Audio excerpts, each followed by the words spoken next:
잠언 9장입니다. 지혜가 그의 집을 짓고 일곱 기둥을 다듬고 짐승을 잡으며 포도주를 혼합하여 상을 갖추고 자기의 여종을 보내어 성중 높은 곳에서 불러 이르기를 어리석은 자는 이리로 돌이키라. 또 지혜 없는 자에게 이르기를 너는 와서 내 식물을 먹으며 내 혼합한 포도주를 마시고 어리석음을 버리고 생명을 얻으라. 명철의 길을 행하라 하느니라. 아멘. 8장부터 지혜를 들으라는 훈계 말씀을 주고 있는데요. 지혜를 들어야 할 까닭에 대해서 8장이 소개를 했습니다.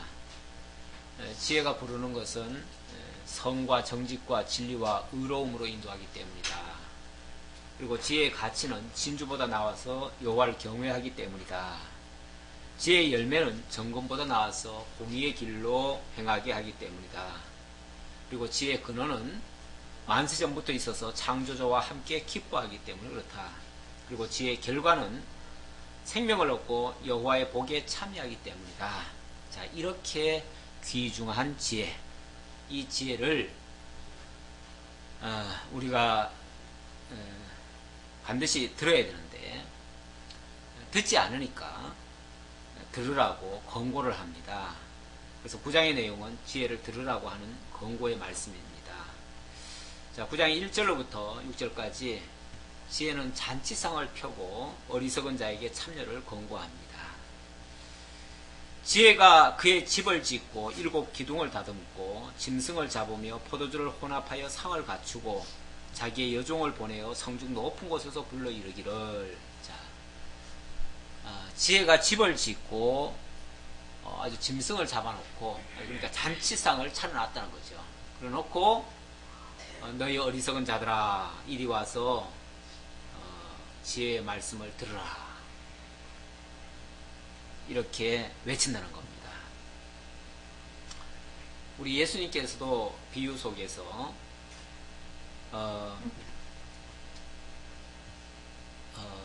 임금이 그랬다고 그랬나요? 잔치를 펼쳐놓고 오라고 그랬더니 아무것도 안 오더라죠. 안 오니까 그러면은 길거리에 나가서, 사방에 나가서 아무나 데려와라. 그래가지고 뭐 저는 자나 뭐 어떤 사람이라도 상관없이 다 데려와라. 그래서 가득 차게 되었다. 그런데 나중에 잔치에 또 참여할 그 자격자가 있는가 그것을 보러 왔다. 그래서 합당치 못한 자들은 또 내어보냈다. 이런 이제 비유를 든 내용이 있는데, 이게 어찌 보면 우리 신약교회의 모습이기도 하고요. 이 복음을 전합니다. 복음을 전하는데 이 복음을 아무나 다 받아들이면 좋겠지만 안 받아들입니다. 특히 유대인들 너무 잘나가지고 이 복음을 안 받아들여요. 자기네들은 아주 우월의식, 특권의식을 가지고 있는데 이 복음은 그런 자들을 향해서 부르짖는 복음이 아니거든요. 그러다 보니까 자기들 보기에는 천해 보이고 부족해 보이고 뭔가 좋지 않아 보이는 거죠. 그래서 그 복음소리를 듣지 않고 또한 참여도 하지 않고 그럽니다. 그래서 배척을 합니다. 유대인들은 그래서 배척을 했죠. 배척을 했는데 나중에 거기에 누가 참여했는가? 세상적으로 멸시천대받고 또 버림받았던 이방인들, 또 아니면 유대인들 중에서는 불구자들, 또 뭐 약한 사람들, 병든 사람들, 이런 사람들이 거기 참여하게 되죠. 그래서 하나님의 말씀을 듣고 그 잔치의 주인공이 되어지는 그런 모습이 나오는데, 어찌 보면 비슷한 의미라고도 보여집니다.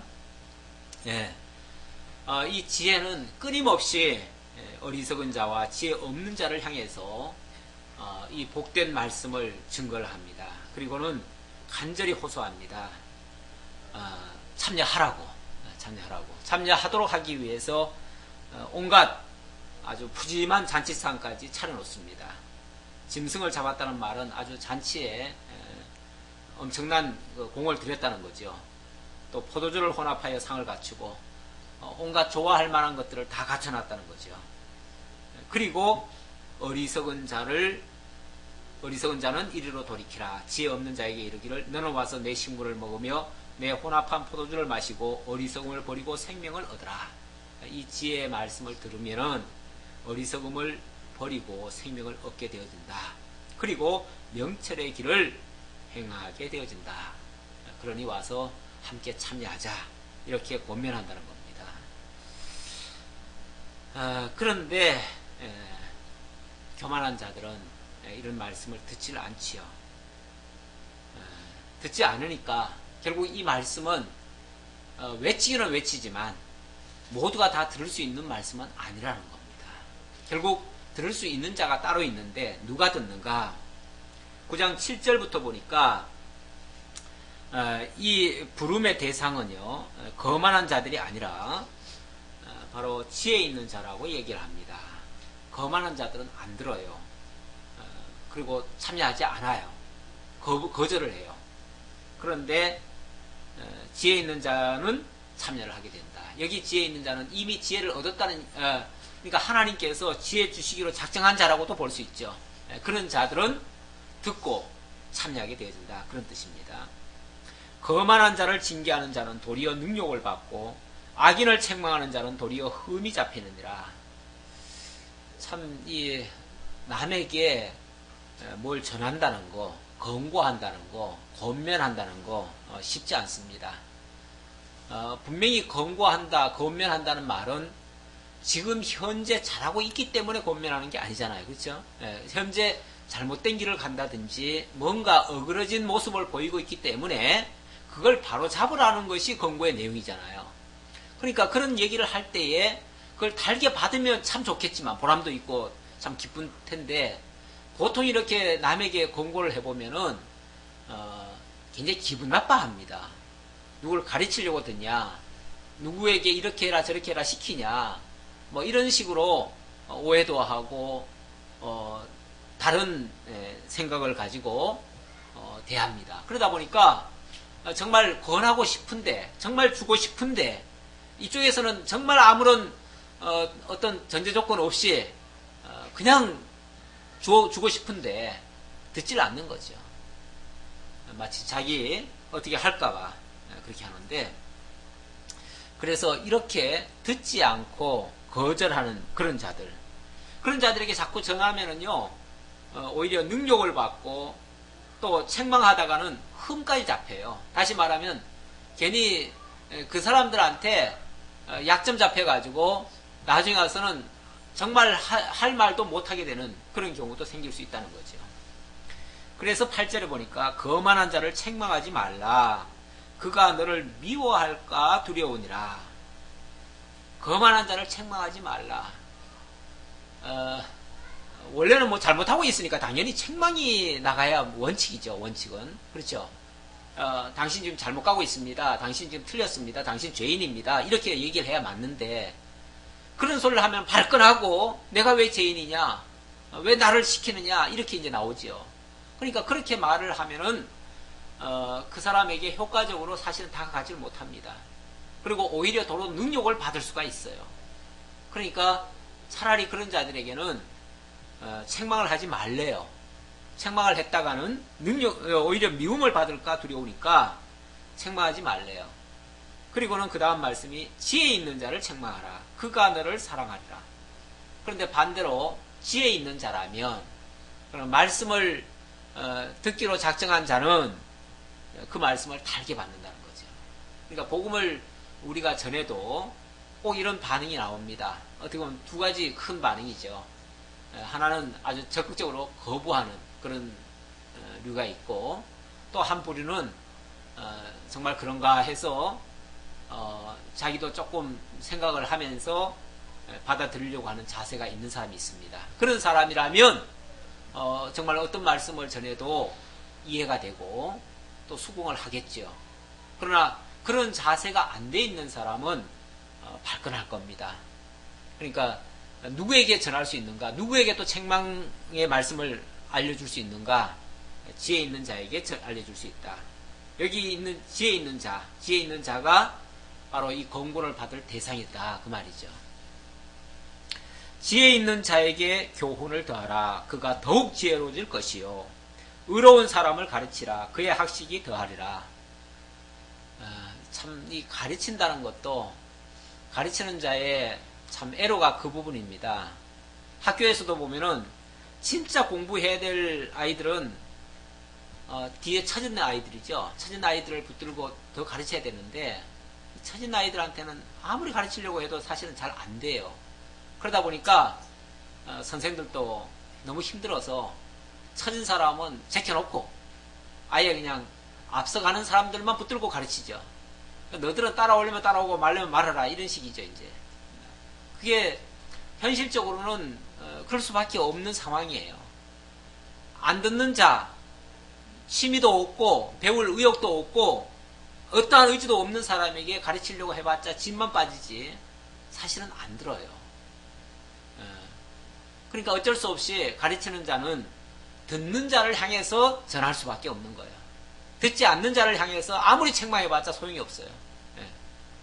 그러니까 책망의 말은 그거는 뭐 이해가 되는 게 아니고 오히려 오해만 불러일으키고 괜히 그러다가 엉뚱한 사람까지만 괜히 또 다치기도 해요. 그래서 올바른 교육이 안 된다는 겁니다. 그런데 반대로요. 지혜 있는 자에게 교훈을 더하면 더욱 지혜로워지고 의로운 사람을 가르치면 더욱 학식이 높아진다. 그러니까 바르게 살려고 하고 들으려고 하고 깨달으려고 하고 뭔가 적극적인 사람들에게는 가르치면 모든 것이 다 유익하죠. 그런 사람들은 다 그대로 흡수합니다. 여호와를 경외하는 것이 지혜의 근본이요 거룩하신 자를 아는 것이 명철이니라. 아주 근원적인 말씀을 하고 있습니다. 자, 지혜가 무엇이냐? 지혜의 근본이 무엇이냐? 여호와를 경외하는 것이다. 모든 것을 다 총동원해가지고 뭘 하게 하려는 것인가? 결국 여호와 경외하게 하려는 것이 근본 목적입니다. 여호와 경외하게 하려고 뭐 가르치기도 하고 교훈하기도 하고 훈계하기도 하고 뭐 책망하기도 하고 이렇게 하는 거죠. 모든 것. 그렇게 해서 만들어지는 것이 결국은 지혜입니다. 그리고 그 결과는 여호와 경외입니다. 그리고 거룩하신 자를 아는 것이 명철이다. 물론 뭐 명철이라고 하는 그 단어 자체야 뭔가 깨닫고 분별하는 그런 어떤 힘 같은 그런 거죠. 그런 건데 단순히 그런 어떤 뭘 깨닫는 차원 정도에서 머무는 게 아니라 하나님을 아는 그 지식에 도달하는 그 상태, 이것이 진정한 그 명철이라는 겁니다. 나 지혜로 말미암아 내 날이 많아질 것이요 내 생명의 해가 내게 더하리라. 이 지혜가 근본이고 하나님을 경외하는 것이고 하나님께 나아가게 하는 것이고 하나님의 생명을 얻게 하는 것이니까 결국은 영원한 생명을 그로 말미암아 이루어지게 된다. 그래서 내 날이 많아지고 내 생명의 해가 길어진다 그 말입니다. 내가 만일 지혜로우면 그 지혜가 내게 유익할 것이나 내가 만일 거만하면 너 홀로 해를 당하리라. 지혜로우면 지혜가 유익할 것이고 거만한다는 말은 거절하고 말씀을 듣지 않는 자죠. 그러니까 다시 말하면 말씀을 듣는 자들은 듣는 말씀 자체가 다 지혜의 말씀 자체가 다 내게 유익이 되고 그것이 정말 살과 피가 되듯이 나의 영원한 생명을 만들어내는 그리고 하나님을 경외하게 하는 그런 아름다운 결실을 맺게 되지만 그렇지 않으면은 그 책망하는 것이 오히려 어떤 면에서 그에게 하나의 증거거리가 되잖아요. 그래가지고 나중에 가서요 부인도 못해요. 그 사람은 에스겔에 보면 그런 말씀이 있습니다. 너희가 어떤 사람이 범죄하고 멸망하는 걸 보거든 그에게 가서 전하라 그럽니다. 만약 그걸 보고 네가 전하지 아니하면 그러면 그 사람이 망할 때에 그 책임을 너에게 물 거다. 그러나 반대로 네가 전하였는데도 불구하고 그 사람이 듣지 않는다면 그 사람의 피는 그에게로 돌아갈 것이다. 그리고 너에게는 책임을 묻지 않을 것이다. 그러니까 일단은 듣든지 아니 듣든지 전해야 될 책임이 전하는 자에게는 있는 거예요. 그러니까 전하는 자는 그가 솔직히 들을는지 안 들을는지는 잘 몰라요. 그러나 주어진 말씀을 그냥 전하는 거죠. 전했을 때에 상대방이 만약 들을 자라면 그것 때문에 지혜로워질 것이고 정말 복이 임할 것이지만 그가 듣지 않을 자라면 그는 아마 그것 때문에 하나의 심판의 근거가 될 겁니다. 분명히 이렇게 전했는데도 네가 안 들었지 않느냐. 그래서 나중에 가서 하나님 앞에 부인도 못해요. 나는 몰랐는데요. 이런 소리도 못해요. 그러면서 결국 그가 나중에 심판을 받을 건데 그 심판이 자기 머리로 돌아갈 것이다. 그런 뜻이에요. 그래서 그렇게 듣지 않는 자, 바로 거만한 자는 너 홀로 해를 당하리라. 너 홀로 해를 당한다는 말은 전하는 자에게는 책임이 없다 그 얘기예요. 전하는 자에게는 책임이 없고 그 당사자가 들었으니까 이미 듣고도 결국은 수용을 안 했으니까 그러니까 그 책임은 홀로 다 당할 수밖에 없다 그 얘기예요. 자, 지혜 없는 자, 이 지혜 없는 자가 항상 문제입니다. 이 지혜 없는 자는 결국은 멸망의 길로 갈 수밖에 없는데 그 과정에서 어리석은 미련한 여인의 말에 속아가지고 망하게 될 것이다. 똑똑한 여자한테 속으면 억울하지라도 않죠. 그런데 미련한 여자한테 속았다는 말은 얼마나 억울하겠어요. 말도 안 되는 소리에 속았다는 얘기 아니에요. 쉽게 말하면 그렇죠. 거짓말에 속았다는 것이고 정말 엉터리 속임수에 속아 넘어갔다는 얘기 아니에요. 그러니까 한마디로 말하면 바보천치죠. 근데 당사자는 똑똑하다고 생각해요. 참 희한하죠. 말씀을 안 듣는 사람들 보면은 말씀을 안 듣는 사람이 미련한 사람이 아닙니다. 세상적으로 말하면은 얼마나 똑똑한지 몰라요. 세상에 모르는 게 없어요.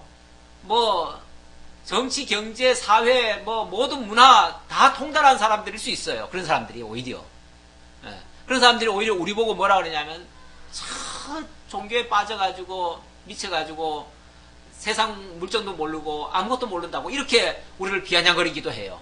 왜? 자기들이 봤을 때는 한심스럽거든요. 미련 바보 곰탱이 같지요. 아무것도 그냥 뭐라고 할까요? 융통성도 없고 뭐 다른 거 타협도 안 하고 뭐 그러니까 이제 그렇게 바보처럼 취급하는데 그러니까 뭐 우리가 말하는 소리에 들리겠어요? 자기가 10배는 더 똑똑하다고 생각하는데 얼마나 바보 같으면 저렇게 종교에 속아가지고 저 바보짓을 하는가 이러고 있죠. 속으로. 그러니 그런 사람은 되게 자신이 똑똑하다고 생각하는데 사실은 자기는 바보 같은 소리에 속아가지고 결국은 멸망에 도달해요. 결과적으로 하나님 앞에 가보면 자기만 바보였어요. 자기만 바보. 자기가 다 아는 것 같았는데 사실은 하나도 모르는 거였어요. 이게 근원을 모르면 결국은 아무것도 모르는 겁니다.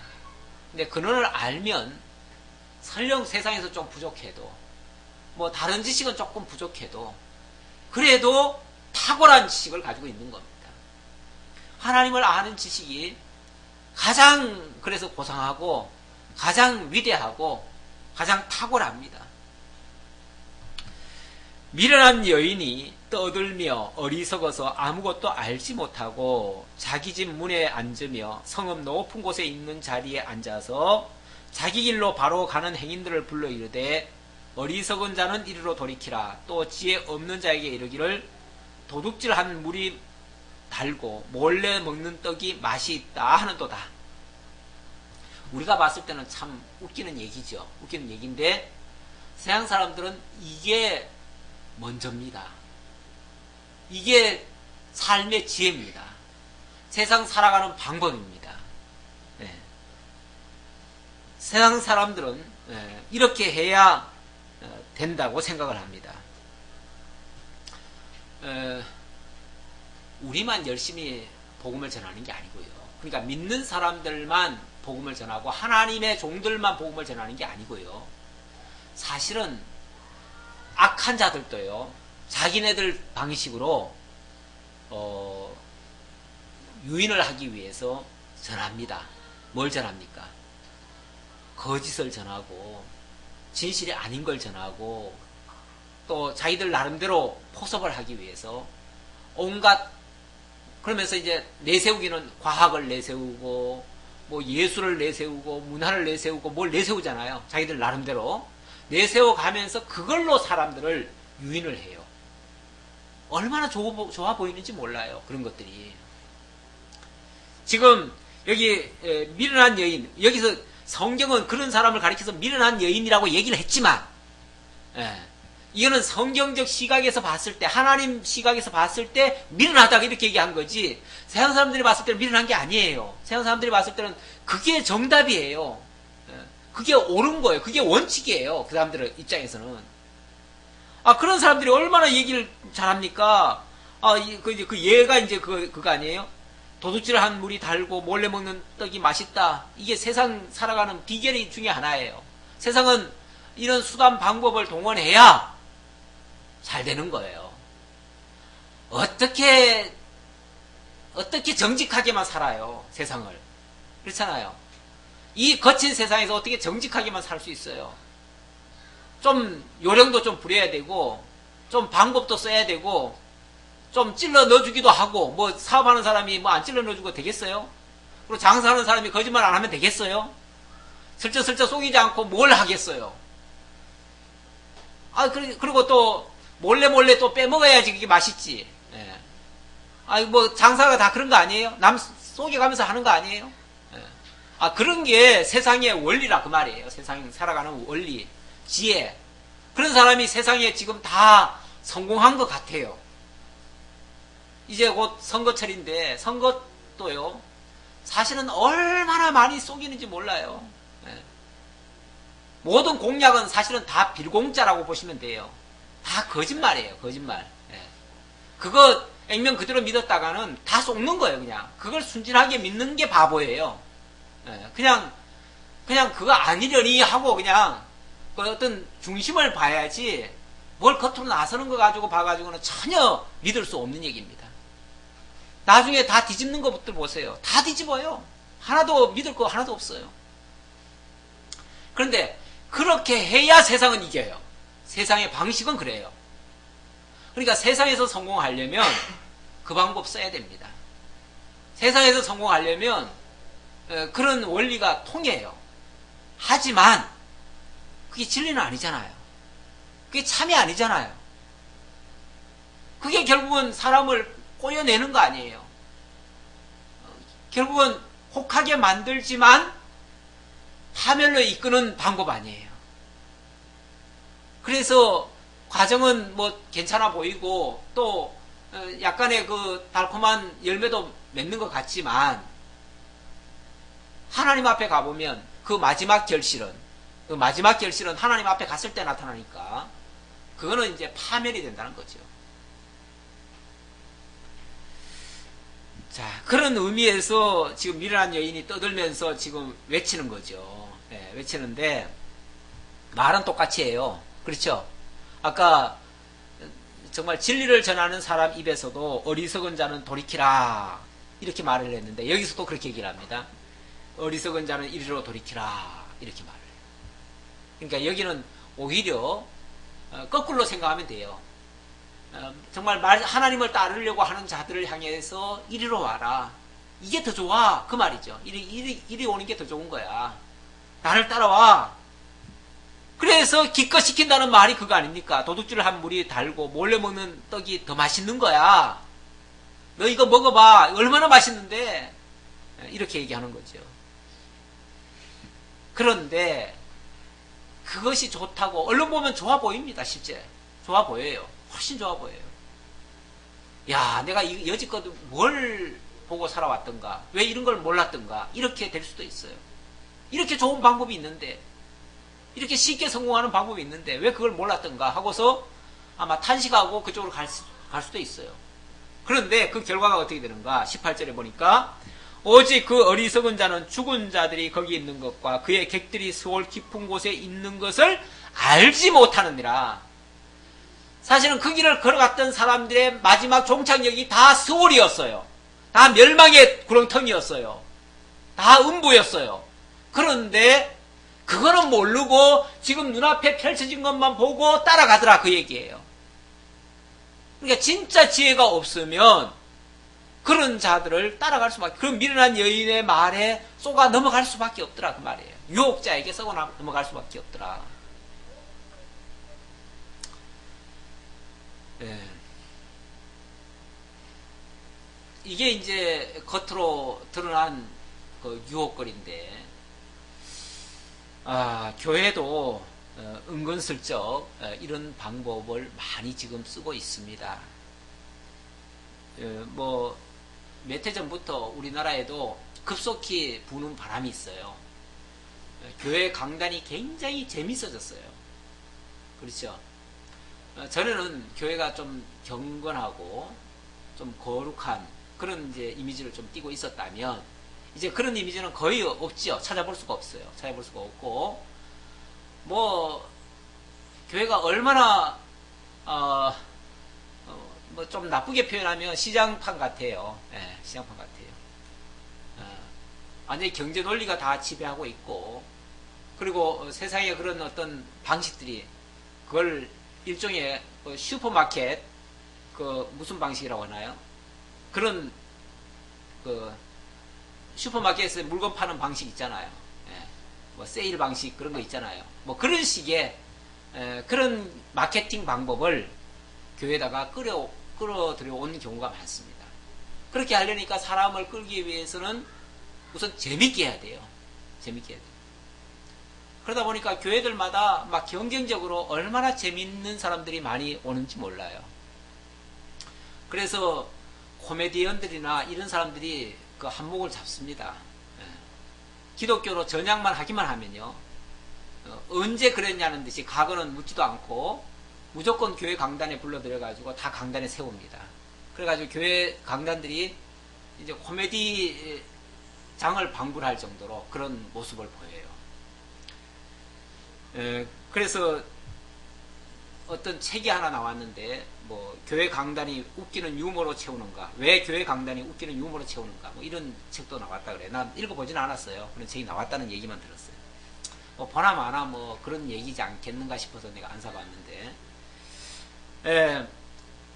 전도자들이 말씀을 가르치는 데다 주력을 하는 게 아니고 세상 이치를 가르치고 사람을 흥분시키고 이렇게 하는 건데, 이게 세상의 그 마케팅 방법을 끌어들인 겁니다. 아주 노골적인 그 마케팅, 교회 마케팅 그런 어떤 그런 것도 있어요. 책에 있는데, 하도 저는 이제 그런 것들이 영 거슬려서 그냥 제가 아예 안 봐서 그렇지, 그런 방법론이 많습니다. 그러니까 그런 방법을 쓰면 교회가 좀 부흥을 하는 모양이에요. 실제로 그렇게 해서 재미 본 교회들이 꽤 많습니다. 그러다 보니까 뭐 방송에 나와가지고도 목회자가 코미디를 하기도 하고 막 이렇게도 하죠. 폭소클럽에도 나왔잖아요. 그러니까 완전히 코미디 프로에 아주 목사가 단골로 나오기도 하고, 물론 그분들은 또 얘기를 달리합니다. 세상에 있는 사람들에게 복음을 전하기 위해서는 그런 방식으로라도 해야 된다. 그러니까 세상 사람들을 끌어들이기 위해서, 교회로 불러들이기 위해서 하는 방식이다 그러는데, 그러다가 교회 안에 있는 사람들을 다 세속화를 시켜버리는 거죠. 결국은 그쪽으로, 결과는 그렇게 바뀌어지죠. 그러니까 좋은 목적으로 시작을 했다고 할지라도 그게 목적이 선하지 않으면 방법도 옳지 않은 겁니다. 근데 그 원래 상황윤리자들이 목적이 선하면 모든 것이 가하다라고 하는 그런 원리를 가지고 주장을 합니다. 이 사람들은 목적을 위해서라면 어떤 방법도 다 가능하다는 거예요. 근데 이게 굉장히 좋지 않은 그런 방법입니다. 우리 기독교는 원칙적으로 목적이 선해야 되지만 방법도 선해야 됩니다. 그러니까 목적이 그래서 모든 것이 가나 모든 것이 유익한 것은 아니다. 그래서 유익하지 않은 것은 하지 않아야 된다. 이게 성경의 원리입니다.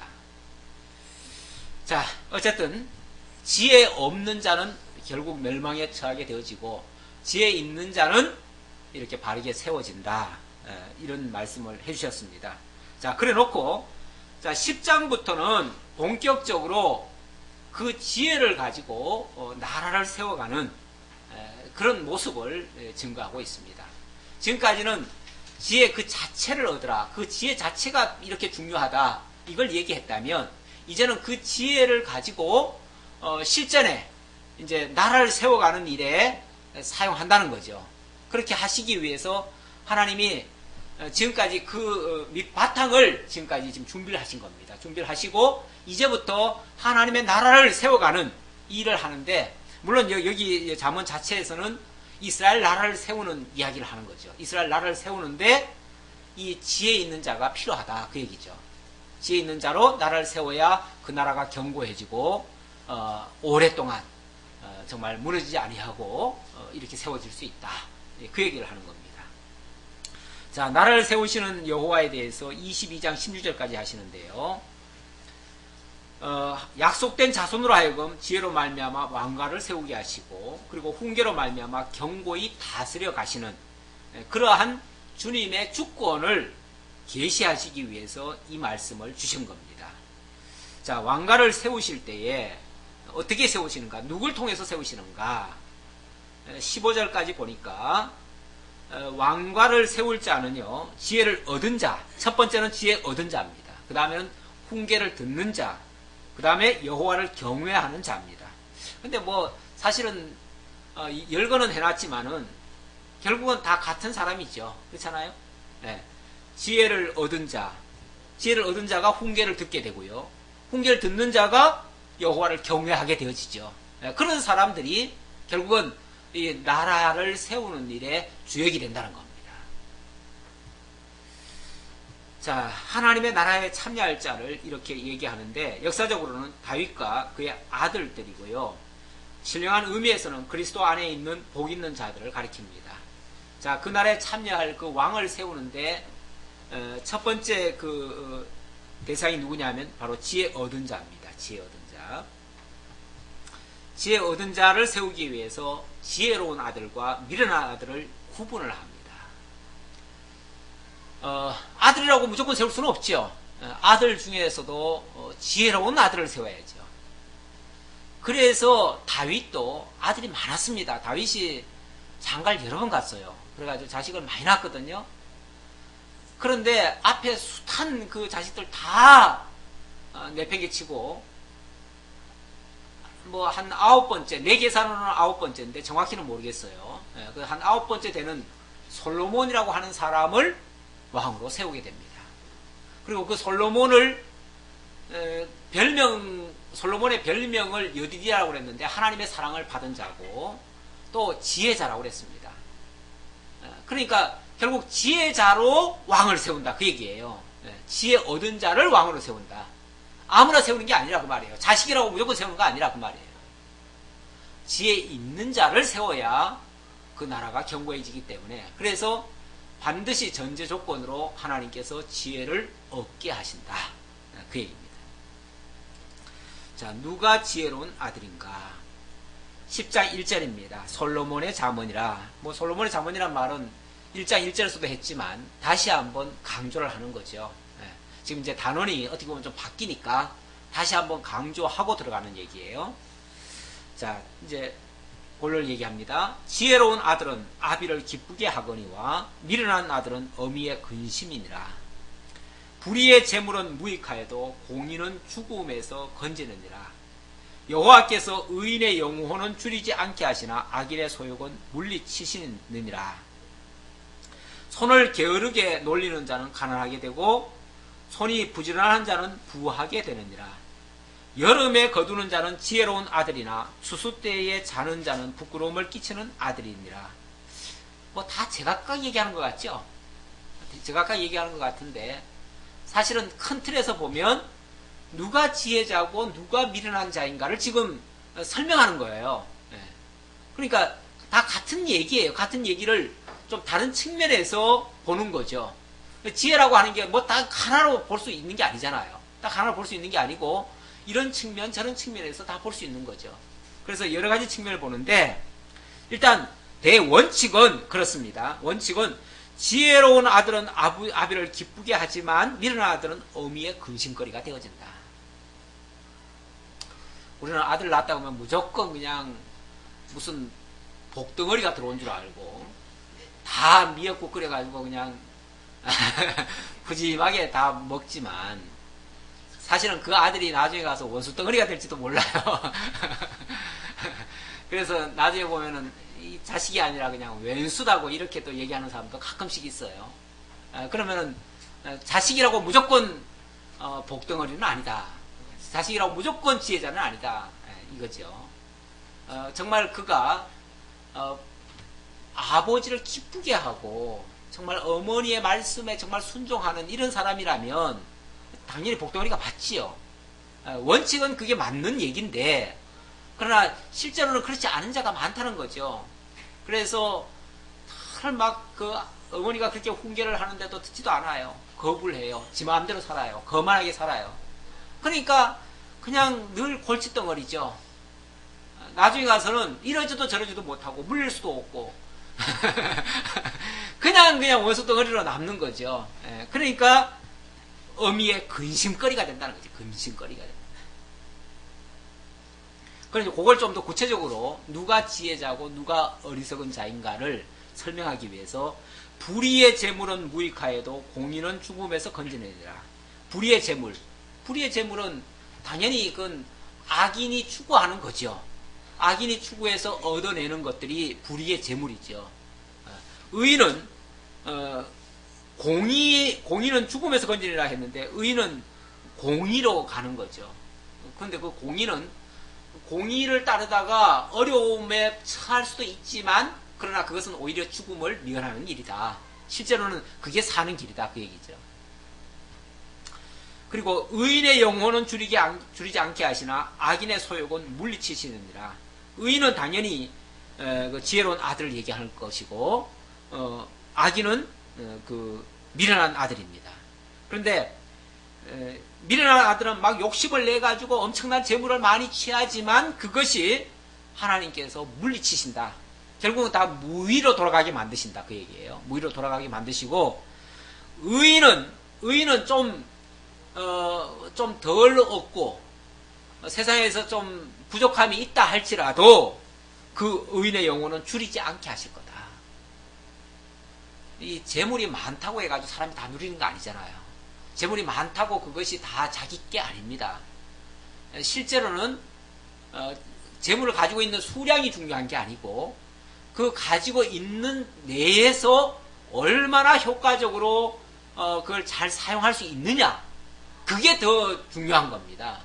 우리는 적은 것을 가지고 있더라도 그 적은 것을 최대한 사용할 수 있다면 그거는 그 사람은 누리는 사람이에요. 누리는 사람인데, 많이 가지고 있으면서도 전혀 쓰지도 못하고 이러는 사람이라면 누리는 게 아니라 거기에 완전히 끌려다니는 사람이죠. 그거는 불행한 사람이에요. 그런 사람은 그 재물이 필요가 없는 겁니다. 사실은 필요가 없기 때문에, 그래서 하나님이 물리치신다. 필요 없는 거 가지고 있으면 뭐예요? 그게 화근덩어리인데. 실제로 그 쓸모없는 재산 때문에 화를 당하는 경우도 참 많습니다. 그게 바로 미련한 자의 특징입니다. 미련한 자는 쓸데없는 걸 욕심만 내가지고 많이 가지고 있다가 그것이 자기를 망하게 하는 그런 도구가 돼가지고 결국은 자기를 파멸에 이끌어버리는 그런 경우도 있습니다. 손을 게으르게 놀리는 자, 그리고 손이 부지런한 자, 당연히 자기에게 주어진 일에 최선을 다하는 사람이 있고, 또 아니면은 일확천금이나 바라면서 자기 분수를 넘어서 행동하는 사람들이 있지요. 사실 악인들은 정상적으로 열심히 일해가지고 돈 벌려고 하는 생각보다요, 어떻게 한번 굴려가지고 그냥 한 미쳐 확 땡기려고 하는 그런 생각이 많이 있습니다. 악인들의 특징은 그래요. 그러니까 순탄하게 어떻게 직장생활만 해가지고 살아, 이렇게도 나와요. 그렇죠? 어떻게 고지식하게 그렇게 장사해가지고 어떻게 살아, 어떻게 돈을 벌어, 이런 사람들이 많잖아요. 그러니까 천하에 답답한 게 그냥 정직하게 사는 사람들, 얼마나 답답해 보이는지 몰라요. 그 사람들이 봤을 때는. 이렇게 하면 되는데, 이런 방법이 있는데, 얼마든지 좋은 방법이 자기네들은 있다고 생각하는데, 그게 일확천금 바라는, 그걸 여기서는 지금 게으른 자라고 얘기를 해요. 손을 놀리는 자라고 얘기해요. 예. 그러니까 일을 안 한다는 게 아니고, 정말 해야 될 일을 하는 게 아니라, 하지 않을 일에다가 힘을 쏟고 마음을 뺏기니까, 정작 해야 될 일에는 게으른 거죠. 그 말이죠. 여름에 거두는 자는 지혜로운 아들이나 추수 때에 자는 자는 부끄러움을 끼치는 아들이니라. 다 때가 있는 건데요. 때를 따라서 그렇게 행하지 못한다면 그것도 역시 어리석은 자예요. 우리 믿는 자들에게는 이 때가 지금 어느 때인지를 잘 아셔야 됩니다. 지금이 우리 지금으로 봐서는 뭐 우리 마음껏 다 할 수 있잖아요. 사실 지금처럼 이렇게 좋은 환경도 없습니다. 때를 만났으면 이렇게 좋은 환경에서 하나님 섬길 수 있는 때가 없습니다. 그런데 이걸 또 역으로 생각해 보면요, 지금이야말로 신앙적으로는 얼마나 또 위기인지도 모릅니다. 너무 좋은 환경인데 그 너무 좋은 환경이 신앙으로 발전하는 게 아니고 하나님을 멀리하는 쪽으로 발전하기에 딱 좋은 환경이에요.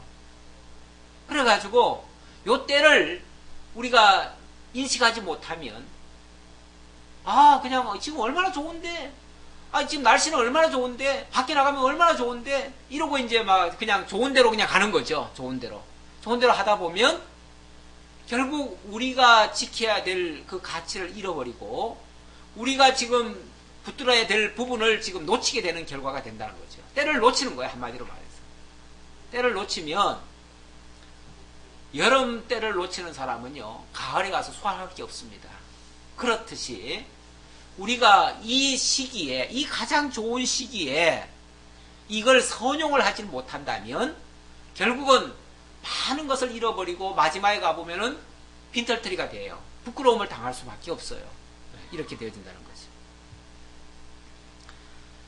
의인의 머리에는 복이 임하나 악인의 입은 독을 머금었느니라.